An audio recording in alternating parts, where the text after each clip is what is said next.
Hello and welcome to the PFLAG LA Podcast. We're episodes every first Tuesday of the month on all the different platforms. I'm your host, Thomas Callahan.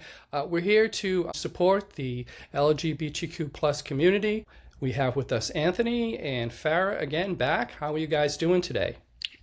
Good. Doing all right. Yeah. How was your Pride Month, Thomas? Hey, I got to march in 2 parades. That was fun. Yeah, it was super great. fun. Yeah, I've never marched in a parade before, so you not? No, I mean as an actor, I've had people applause, but this was like crazy with everyone just right, it was great. Just cheering. Yeah. Well, it's always important for PFLAG to represent. I feel like at the parades because it does bring a nice dimension to the parade and let people know we see you. How about, go ahead. I was telling Anthony, there was a moment where there was a parent and a child, and as soon as we came and they saw us, the parent put her hand on the child's shoulder, and it was just that was worth it. Yeah, absolutely. Yeah. Anthony, you were saying the energy? Yeah, I mean, the energy is just great at both WeHo Pride and LA Pride. And I think sometimes, just not to toot our own horn, but I think we got more applause than maybe some of the corporations. I think people really like seeing community organizations out there doing the work. And so it's always great to see just how much love PFLAG has. Yeah, and it's a lot of history. So, the older folks, you could see as soon as we came, it was a case of, yes, you're still there, thank you. Exactly. So, which was awesome.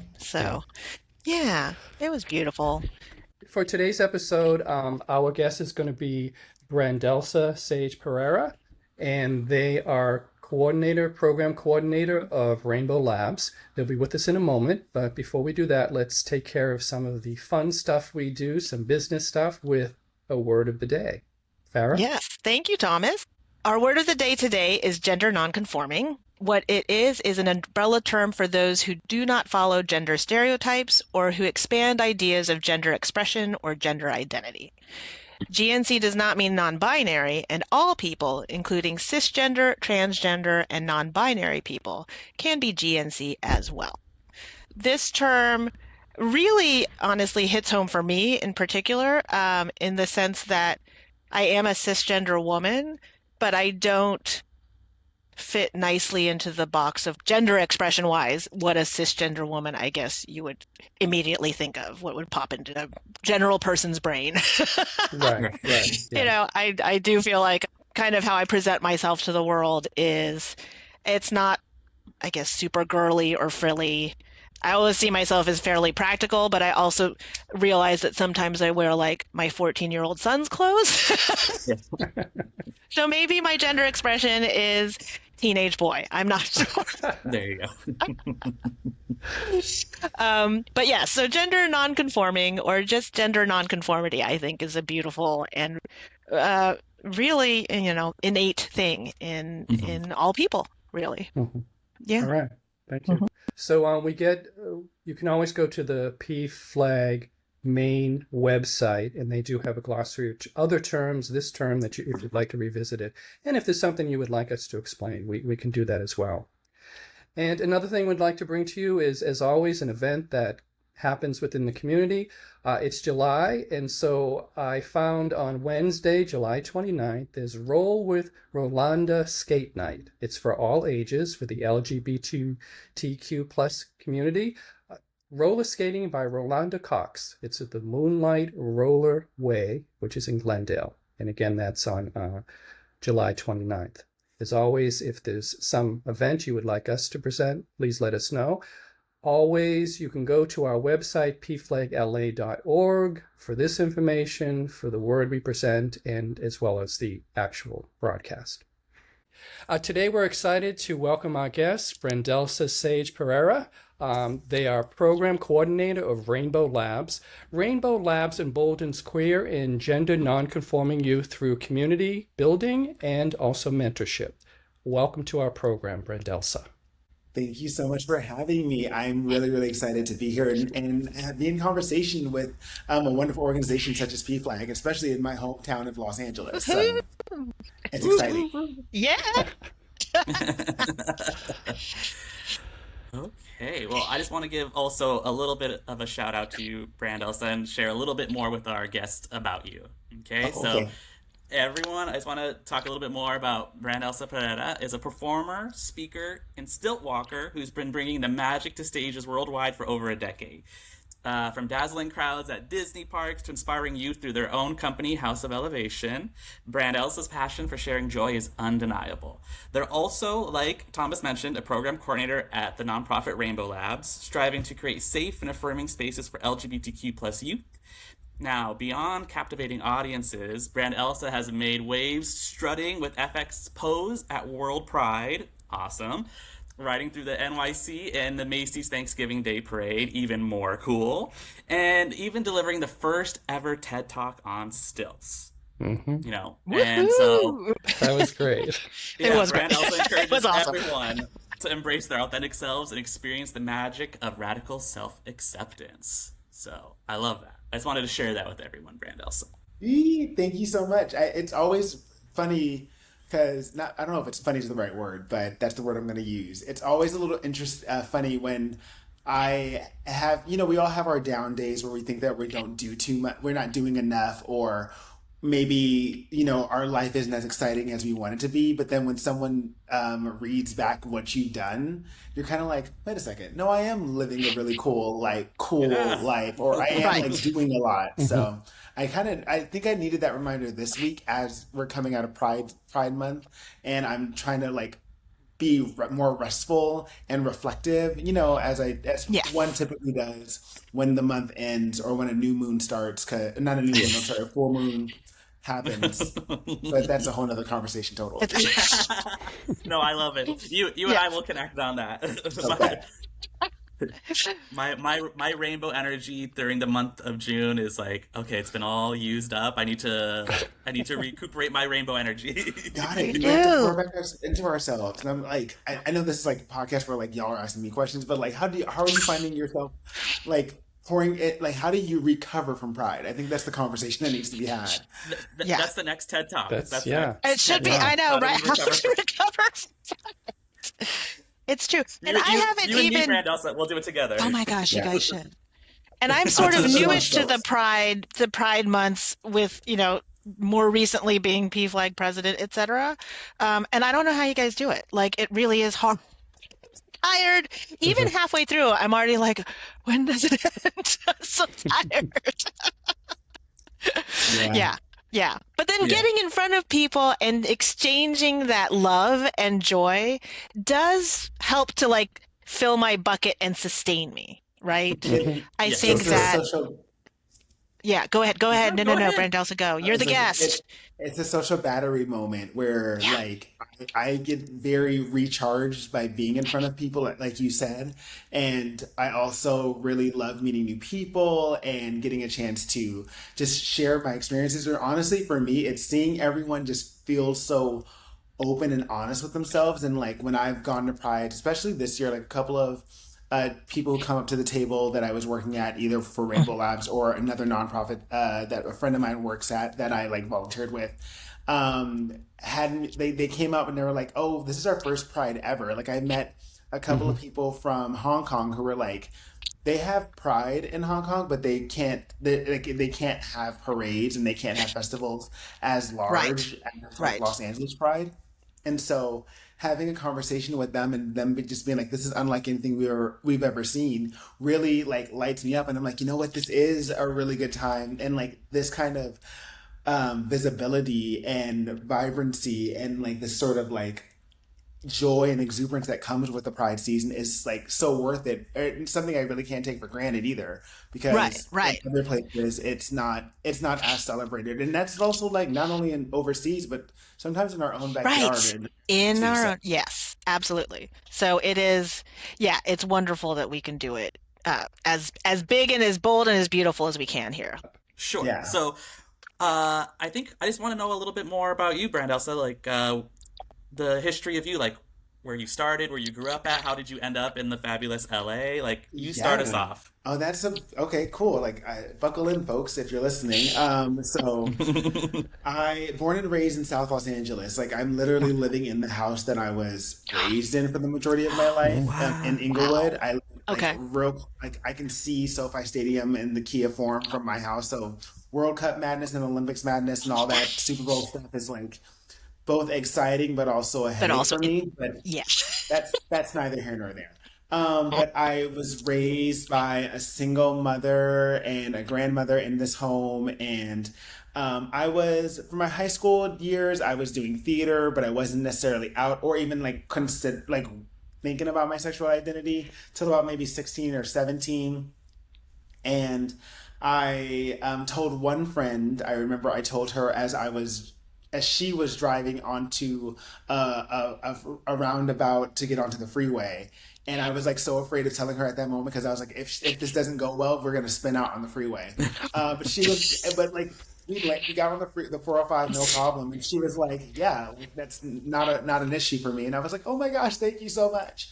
And so I think that's what I was slowly doing was building up my army of support and telling my friends and like really close trusted family. And I'm like saying really close because it's only one person. Her name is Sherry. She is my aunt. She's like a close family friend, but essentially an aunt.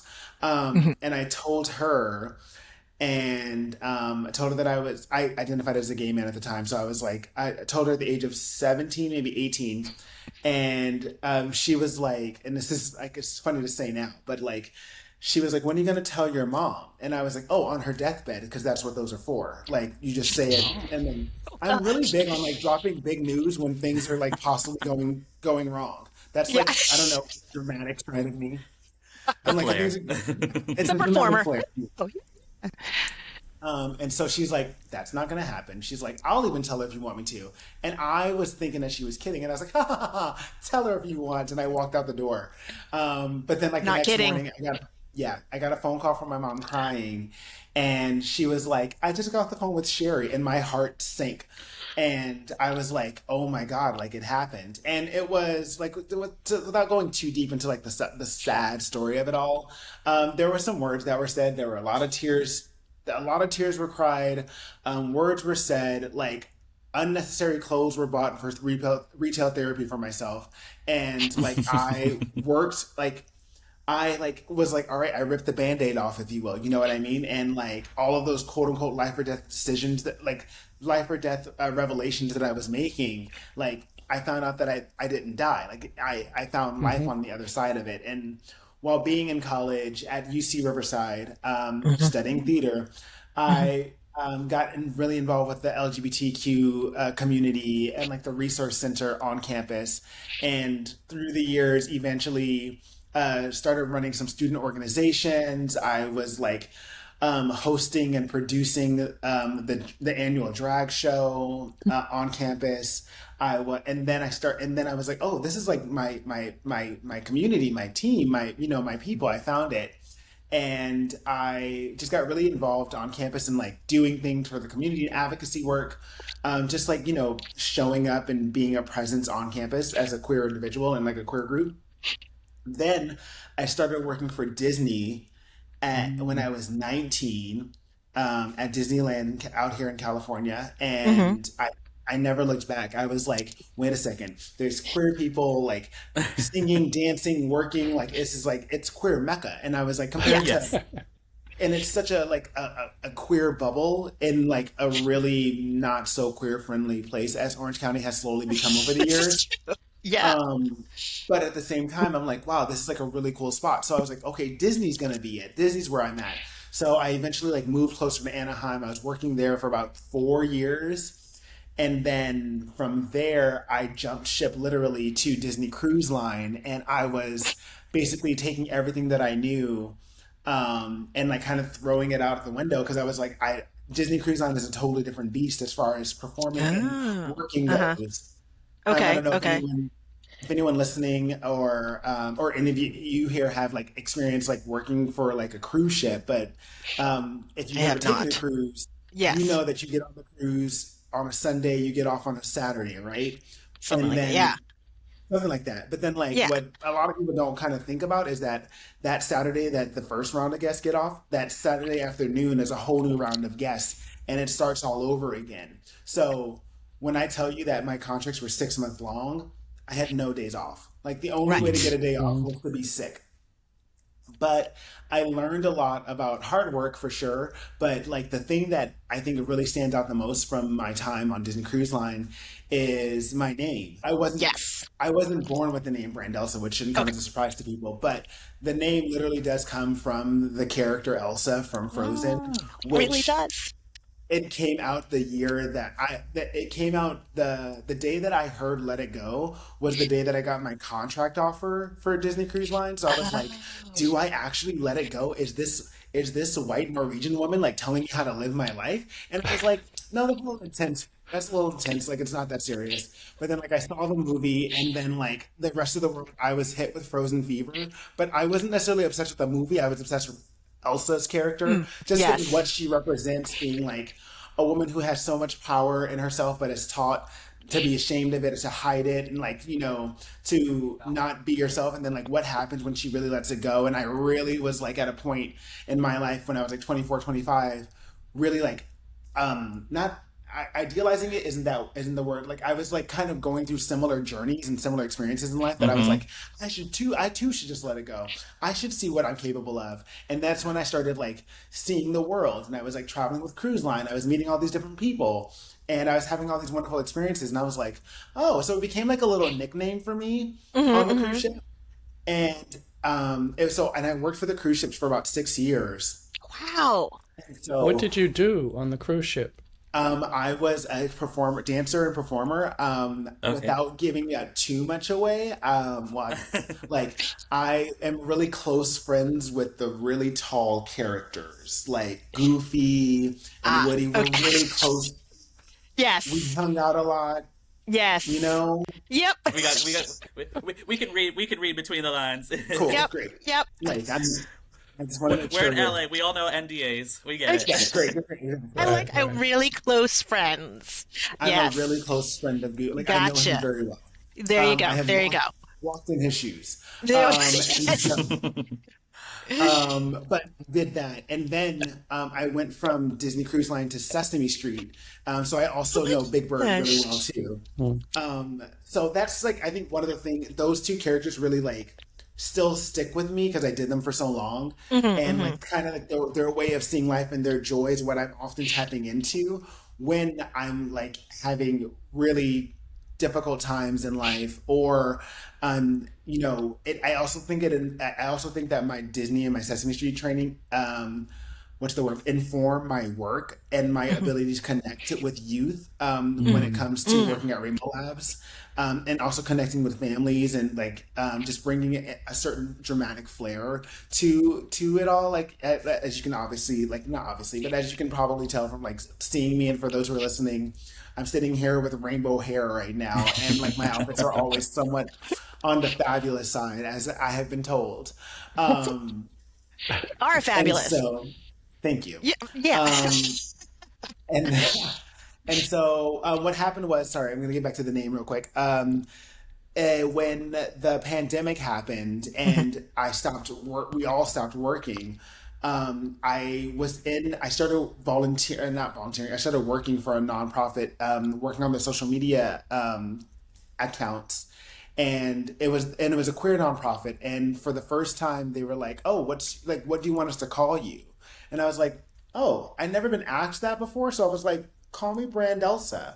And they're like, "Okay, cool, yeah, sure." Like, and there was no need for me to explain it. I didn't have to go into like, what does that name mean or anything like that. Or no one like knew me from before. So I was like, Right. oh, this is pretty cool. And then like over time, I started to like really like just feel like I was growing more into that name than like the name that was given to me. And there's no shade in it at all. Like I think I know for a fact that even though I've legally made the name change, socially transitioned in that sense, my family still calls me by my original name. And I think it was a point of contention in the beginning because I was like, no, you have to respect this.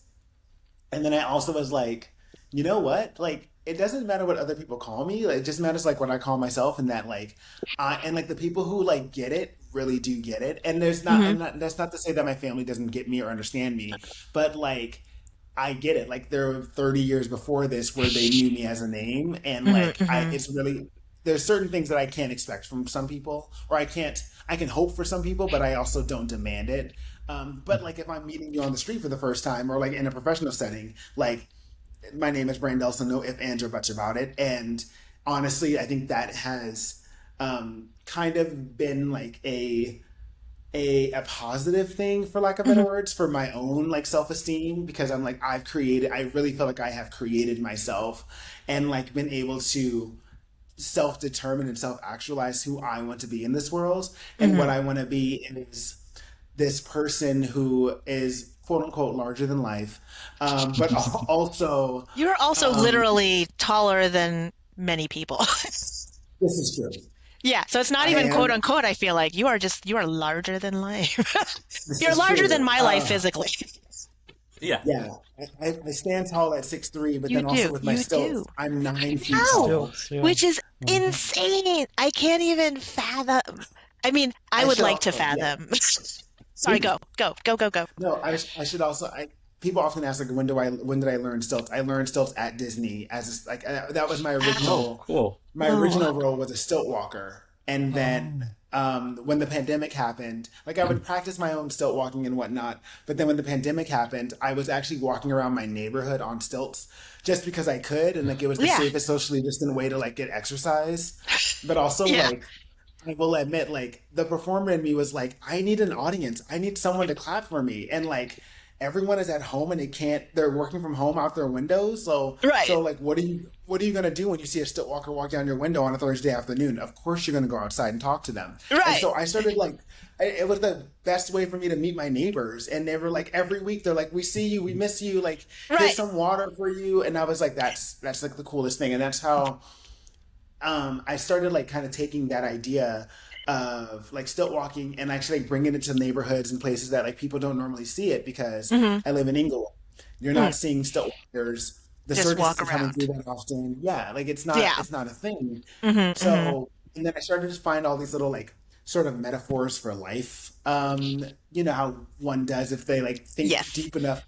If they think about something deep enough, they're like, oh, wait, this is really deep. Exactly. Or also the belief that like everything in life is connected and everything can build on itself. I started to expand on this metaphor and really like flesh it out and to see the different parallels between my living life as a Black queer person in America with stilt walking, and how it is a bit of it's not necessarily a circus act where it's like, ooh, it's a big spectacle, but it does come with a certain amount of visibility that also brings with the vulnerability. There is a certain level of attention that comes with it, because everyone is like, oh my gosh, like look at them, look at what they can do. And also there are those who are like, I really want them to fall down, which like from a still walking standpoint, that's the excitement, is like, is this person going to fall? But from like my lived experience, there are plenty of examples of people at all different levels in the government and even like within other community-based groups that are like preying on the downfall of queer people. So there is, and then to combat that, you surround yourself with loved ones, you surround yourself with people who really take care of you and nurture you, right? You surround yourself with community. And the same way that I protect myself if I actually fall down on stilts is with safety gear. So I was like, wait a second, I've gotten my army, I've gotten my support just the same way, but it's just up here. It looks different, but it still has the same purpose. So like I started really fleshing that out, and then there was an opportunity I saw online for TEDx was doing their first ever TEDx speaker show. I guess it's called a show or I guess a mini conference in Inglewood, and I was like, let me apply to this, and I was like, let me try it out, and like it's something that I knew that I wanted to do ever since I read Michelle Obama's book, Becoming. I was like. It's like me and probably the rest of the world was like, I have a story to share inside myself. I too want to write it, and I was like, but I don't really know like no one's gonna read a book about it. Like I didn't think that no one wanted to just like read a book about my life, because I through different different modalities of therapy have helped me to understand that, like, yes, my life is interesting, but also my life story is worthy of sharing. And once I finally got through all that and like arrived at that point, this TEDx opportunity showed up on my doorstep, if you will. And I like applied, and I remember, sending, and the application's really tough. It's like 3 questions. It's like, what's your big idea? And like, in one sentence, what's your big idea? So I was like, being yourself and standing tall. I couldn't remember exactly what I said, but it sounded good. But what happened was I moved on to the interview portion, and I got a chance to do what I'm doing now, which is basically explain my story and how I got to my big idea. And they were like, "Oh my gosh!" And then, like at the very end of the interview, I was like, "Just one question, not making any assumptions, but if I were to be selected, could I do my talk on stilts?" And everyone's eyes on the interview just went, "You know what? I think we can probably work that out." But like, and I said, "Cool, no assumptions, nothing like that."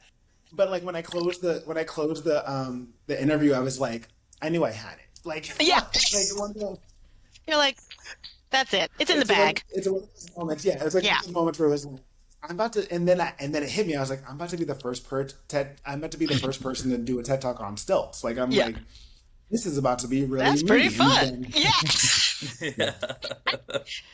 And there you were. Answered your question. Yeah, I feel like you've answered your question, Anthony, about like hearing more about me, and it took a lot longer than I don't know what you were expecting. I love it because it shows us like where you started and how you transferred all of that passion and who you are into like where you are now, because it kind of leads me to my next question, which was what brought you to really wanting to work with youth and share that space with them? Absolutely. I think specifically, like before I found Rainbow Labs, I knew I kept on having so working, I think ever since I was 19 working at Disney, I'd always been like in themed family entertainment. So I'd always been working around kids, but all my like the work has been so very like fleeting, because you watch a parade and like, you have that really sweet, Kodak moment of like a child high-fiving a character or a stilt walker or whatever. And then like they keep on going, they have to go ride the teacups later on in the day. So it doesn't stick with them. But then with Sesame Street, I was able to kind of like be in one place a little bit longer. So, which felt just it was like a little bit, it was like getting closer to it, right? What did you do in Sesame Street? Yeah. I performed as Big Bird. Oh, which is adorable. I love that. I do. Anyway, Old, 8'2" bird. Yeah. Oh my God. I love it. And so, like, those moments with the kids where I felt there was a message being shared in our in our show, and like kids were ideally walking away with it. And I was like, you know what? That's really important. Like, kids really do. Sesame's been around for almost 60 years at this point, and you're just like, wow, like, really, kids just need to hear certain messages be reinforced to them at like. The younger you get, not the younger you get to them, but the younger they hear these messages, or the younger they start to hear these messages, and from different sources, the better off they will be when they grow up into adults, right? So that was kind of in the back of my mind when I was thinking, like, I want to be a person that is basically telling youth, like, the things that I needed to hear when I was growing up.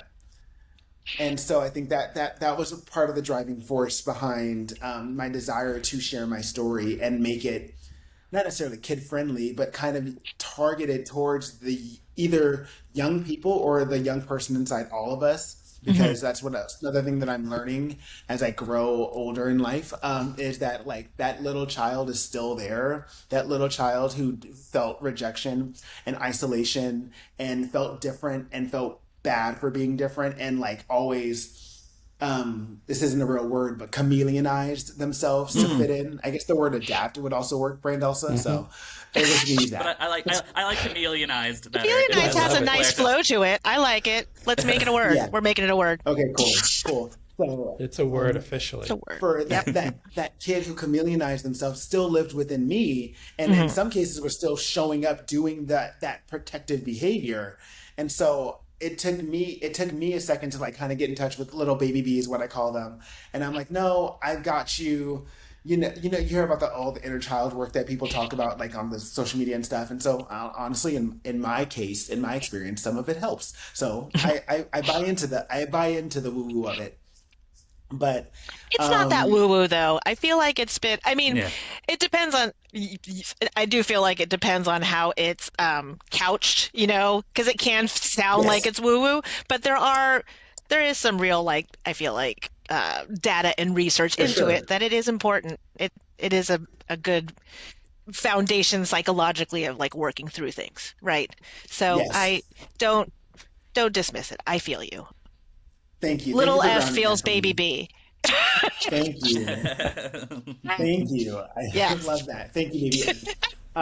So with all of that going on through my mind, I'm scrolling through Instagram one day and an ad comes across my feed for this company called Rainbow Labs. And it literally says, like, come share your story with youth in South LA. And I was like, I'm a queer person who has a story and I'm from South LA. This is perfect. So I signed up to be a volunteer mentor and I was like in this classroom at Animo James B. Taylor in Watts.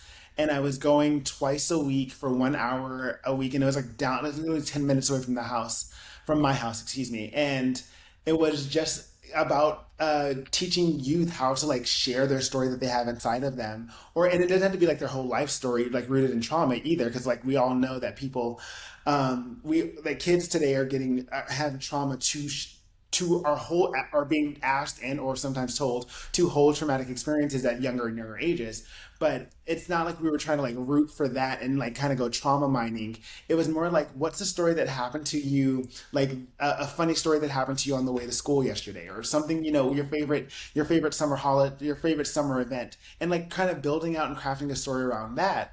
And in just in being in that space with the youth and giving them the space to creatively express themselves, I was like, this is a really really cool thing, and I was just showing up as myself because I had never had any real formal mentor volunteer experience with youth. I was like, I work with kids, I know how to make them laugh, Mhm. and like I know how to also like get them Mickey Mouse signatures and like let them know that I'm best friends with Mickey. Like what do I those things I can do, but it was always so what I was doing was I was had most of my adult life had been performing with the mask on, and honestly I'd say most of my childhood life was also performing with the mask on. But Rainbow Labs was the first, not the first, but Rainbow Labs was an opportunity for me to show up for a community without my mask and literally just be myself, Yeah. and to share my story, share my thoughts, share my truth about things, and do it in my own like dramatic flary way, my own BrandElsa way. And because of that, the co-founder of Rainbow Labs, shout out to Luis Vasquez, was like, I like your energy. And I was like, everyone does. But they were like, would you like to like would you like to like, formally work with us? And so I started working with them as like in a associate capacity, where I was like, I don't really know. I was like, I don't do office work. Not I don't do office work, but I was like, I'm a performer. Like, where's the stage? Show me backstage. And they're like, here's your office desk. Here's your cubicle. And like, here are your four walls. And I go, oh, this is new. This is interesting. But even in that new setting again, like I found myself when I was just starting off at Disney Cruise Line, I was coming into it and I was like, all right, I'm gonna find not a new way of being, but who knows what I'll find in this space, right? I kind of just went in with that open heart and said, like, who knows what I'm capable of until I let it all go. So I'm not saying that I let go of my performer side, because I still find ways to Hmm. perform. I still occasionally like do gigs for Disney, and I'll occasionally like, do some stilt walking stuff as well. But now I'm like going into these spaces now. I'm working with high schoolers, Mm. and teaching them like about leadership skills and like advocacy work, and it taking me back to the stuff that I kind of focused on when I was student organizing in college. And like just recently, I think Farah and Anthony, you both were like semi involved in the summit that we held last last May. In that I now have gotten a chance to work with, like, I get a chance to like work with like cohorts of youth that come from all over and teach them about leadership and how it doesn't necessarily look the way that people think it should, or like whatever your cookie cutter idea of a leader is. I'm here to challenge that and say you can show up as your authentic self. You can show up with the rainbow hair and the acrylic nails and still be listened to and heard and like taken seriously in these rooms and spaces. And also, like, these are the rights that you should know, that I would ideally want people to know that they have, and they have that power to affect change, even if they don't have voting power. There's still effort, there's still energy, there's still effort, energy, that's not the right word I want to use. It's still a possibility, if you will. And so, yeah, that, and the question was like, how did that make you, how did I get my way to you? Yeah. Yeah. So, there it is. Well, what I love about what you just said is that you approach every new, whether it's employment or volunteer or whatever opportunity, basically as your sandbox. Like you dive in and you just kind of play around and you shovel things around and you see, what works for the situation that you're in, which is really wonderful. I definitely try. Thank you. I'm like, it's such a, but that same like sandbox mentality, I think I want to talk about the flip side of it, which is like the imposter syndrome that comes along with it, because I sometimes will go into spaces from an advocacy standpoint, and there are people who are like, oh, I'm going to go speak at the LAUSD school board and we're going to organize this thing. And then we're talking to this rep and stuff. And I'm like, I'm a performer. And again, that's not a bad thing. I'm just like, I'm not up to date on the ACLU's practices and their liberties. Do you know what I mean? Like that kind of jargon and that kind of like those kind of rooms really, they intimidate me. And so I'm over here being like, I'm Lincoln logging my way through this and building something in the Play-Doh factory. But like, y'all have skill and y'all went to the training for policy, for political science and understanding a lot of that. And I'm having to work through my own imposter syndrome. And in that, I'm finding like, hey, my voice actually still matters in this space. My perspective matters in this space. And sometimes because I have a performer's background, I know how to present myself in a way that like is going to garner attention, or I know the things that can garner someone's attention. And now that I have your attention, here's what I have to say. Which is part of the reason why I was very adamant about, or very like insistent, or really wanted to do that TED Talk on stilts. Because I was like, what I'm saying up here isn't anything that's new. It's about being yourself, and like my experience as a Black queer person. But if I'm doing it on 3-foot stilts, you have no choice but to look at me. You have no choice but to. And if you're looking at me, you're more likely to hear what I'm saying, and it's more likely to hit because it's coming at you in a different box, and it's coming at you from a different form. Yeah, when I first saw the TED Talk, it was your outfit first. Then I realized how tall you were, and figured out, oh, on stilts. Okay, I have to see this. And then I started listening after I saw, which it works. One question I had was with your youth. What kind of tools do you give them when you talk to them to send them away after you've encouraged that's a great question. That is a great, fantastic question. I think when I've done talks in schools, I have brought in, because a lot of the things that like you walk away with from a motivational talk is like soft skill, confident, it's a little difficult to measure because one, I don't do surveys, which I probably should start doing now that I think about it, but it's like confidence, joy, ability to have fun, to try new things, that willingness to like fail at something. So what I often will do is I'll bring in all these like different circus, or they're called flow art toys. Like you've seen people dancing with hula hoops on the beach, or like with poi, or like, really fabric fans and stuff. So I bring some of that in.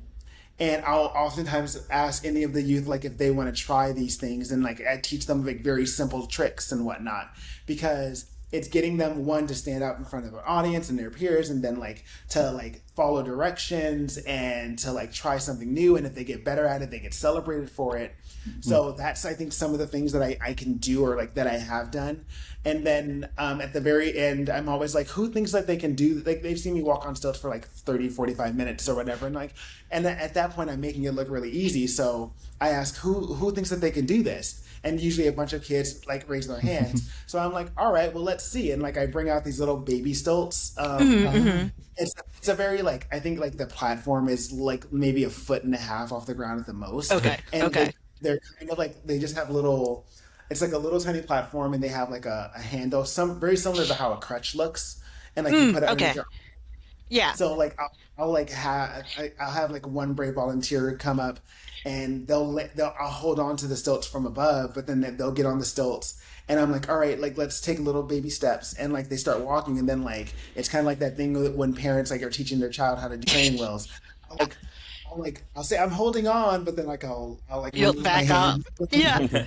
And everyone else can see that they're doing it on their own. It's like now you have this youth who has kind of done something that they you know they've never tried before, and their whole class is cheering them on. So that's another thing that people are walking away with, as far as like when I'm doing a talk on stilts. But when it comes to working with the youth in Rainbow Labs and in my leadership lab skill, the skills that they're walking away with there, it's some of those are more hard skills, where it's like professional development, teaching them about, you know, how to use Google Drive, how to use Monday.com, because a lot of like our event planning and organizing like has to be kept somewhere, and I essentially become like a project manager for their project. Right. And actually, if I can like talk about it real quick, my kids this last cohort, they wanted to create, well, originally their idea was they wanted to protest the federal government, and I was like, there's only 12 of us, you guys, like it's not gonna be the viral flashy moment that you think it is.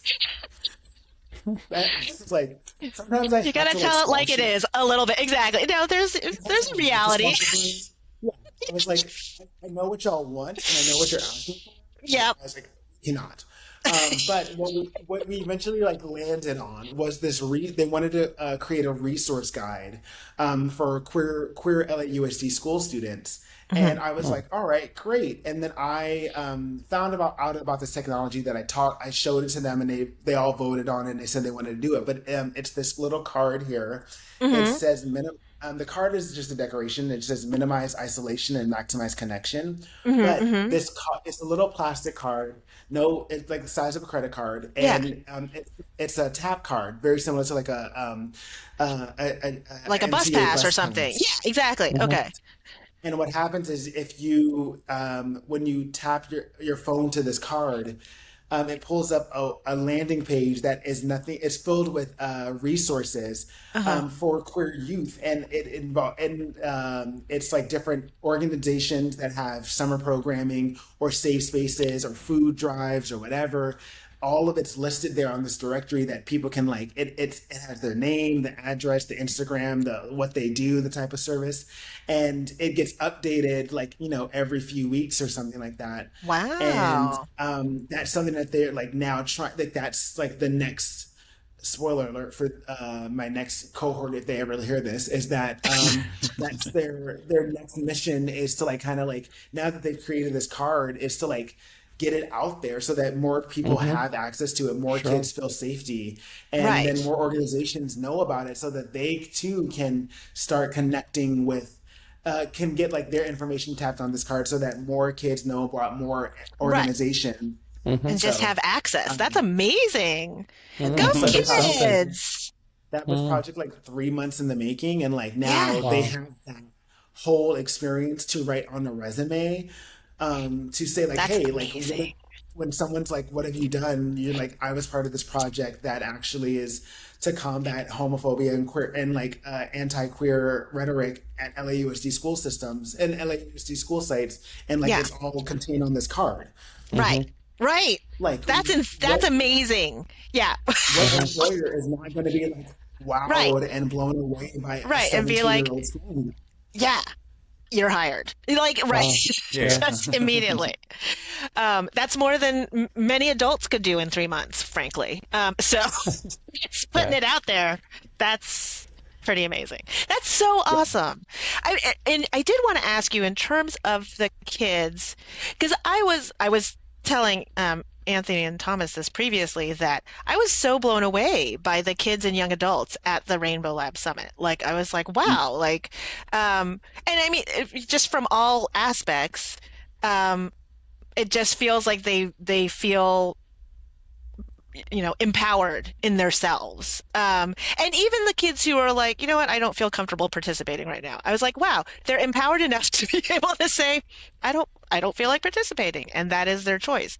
But in general, when we were doing a workshop, I was pleasantly surprised that kids there had reported that they felt like there were pretty solid safe spaces in their schools. Like they didn't feel, relegated or sidelined or anything like that. They felt like they knew safe spaces, safe people, safe, basically their resources. And I was curious in your work with the kids, do you feel, uh, does that resonate with you, or is it kind of like a mixed bag? What are your It's a, thoughts? it's a mixed bag. Okay. The kid that I specifically work with, who were the majority of them were the youth that were kind of leading the different workshops and summit elements that Yes. day, they are like pretty well uh,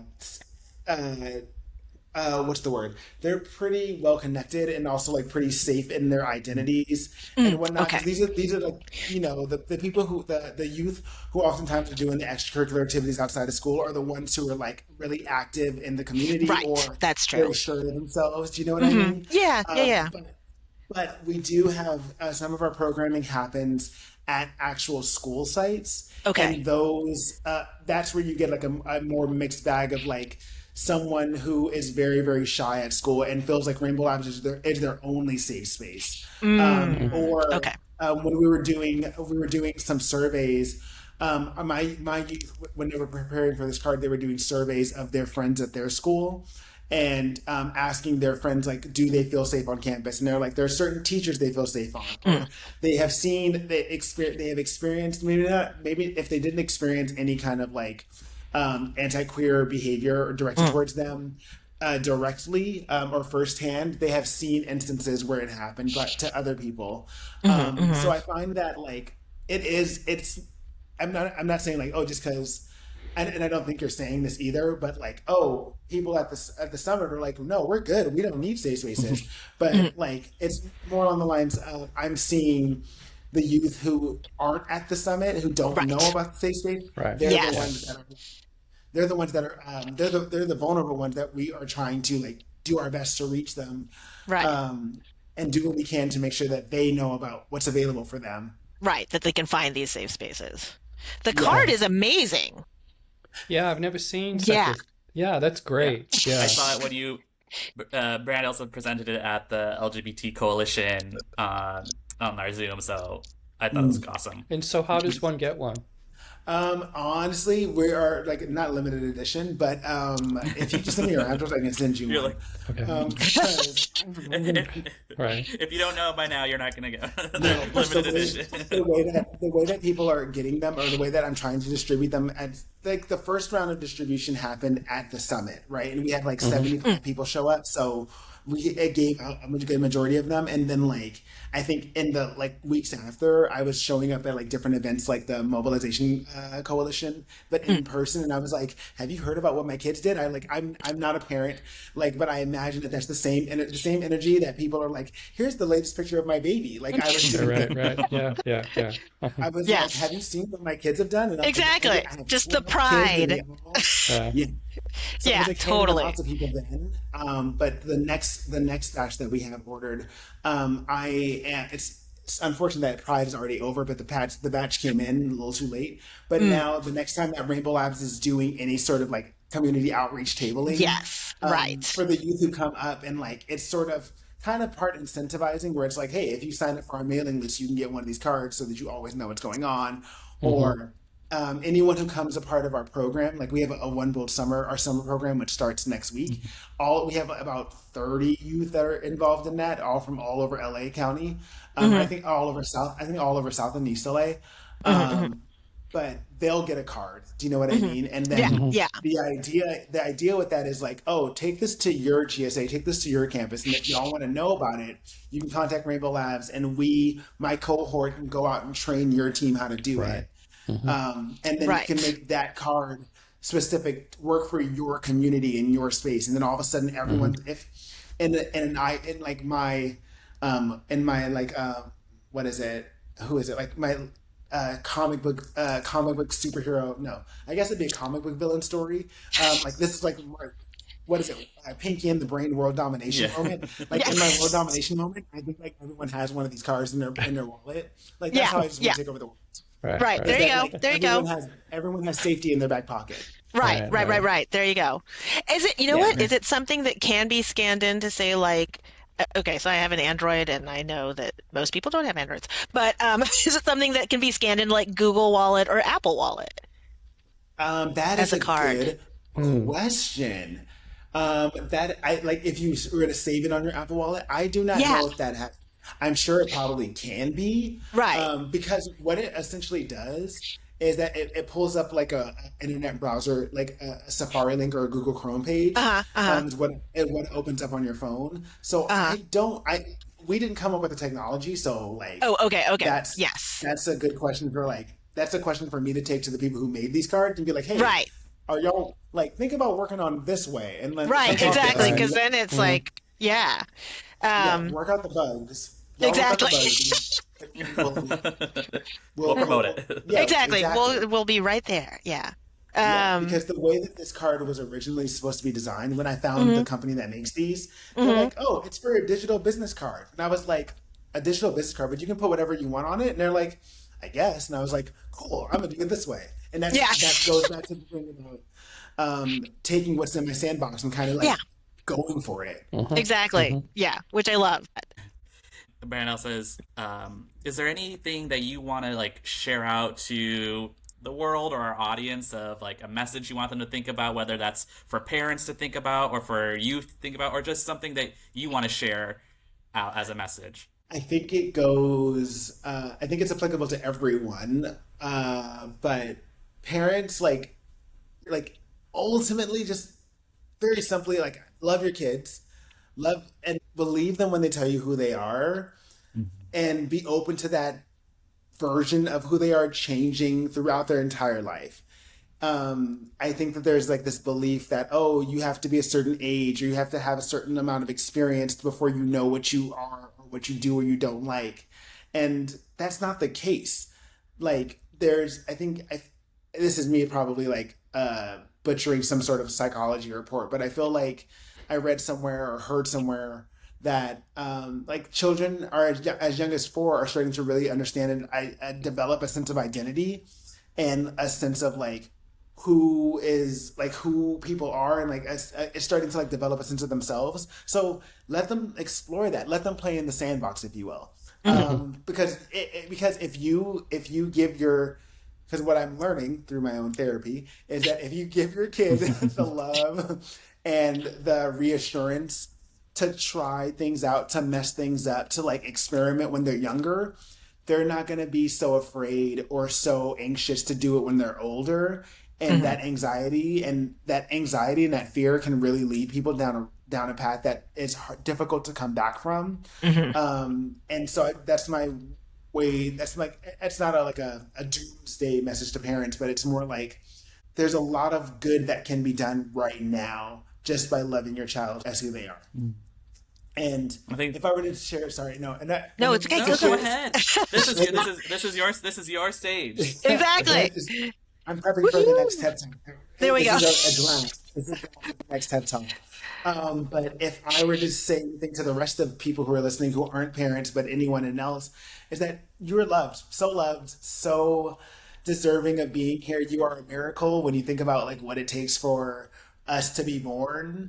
And to sustain and to make it this far, to be listening to the words that are coming out of your headphones or however you're listening to this, like it really is a joy and a miracle that you are here. And so like, just, I can't, it's so easy to say like, never take it for granted and like live, laugh, love, but more along the lines of just like, know that because you are a miracle, like your life is precious, and I hope that you start treating yourself how precious you are. That's not right, but hopefully It that makes makes sense. sense. It's beautiful. It makes It was sense. beautiful. It's beautiful. The intention is Like there, I and said, I totally get it. Yes. It's like I said, amazing. I love that. it's a first round. It's I okay. love It's that. okay. We're glad to be your rehearsal space. We're fine. It's good. We're all works in progress. So. We are. Yeah. It's true.